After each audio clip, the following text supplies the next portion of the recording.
क्या आपके joints workout के टाइम क्रैक या पॉप करते हैं?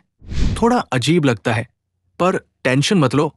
ज्यादातर केसेस में ये बिल्कुल नॉर्मल होता है। ज्यादातर ये सिर्फ हवा के बबल्स होते हैं जॉइंट्स के अंदर। कोई बड़ी बात नहीं होती। लेकिन अगर क्रैकिंग के साथ पेन या स्वेलिंग भी हो, तो समझ लीजिए बॉडी हेल्प मांग रही है। जीएस फिजियोथेरेपी में हम चेक करते हैं कि असली प्रॉब्लम क्या है और आपको पेन फ्री मूवमेंट की तरफ ले जाते हैं। तो इग्नोर मत कीजिए, हम यहाँ आपकी हेल्प के लिए हैं। कंसल्ट करें डॉक्टर काजल शर्मा। विजिट जीएस फिजियोथेरेपी इन गुड़गांव।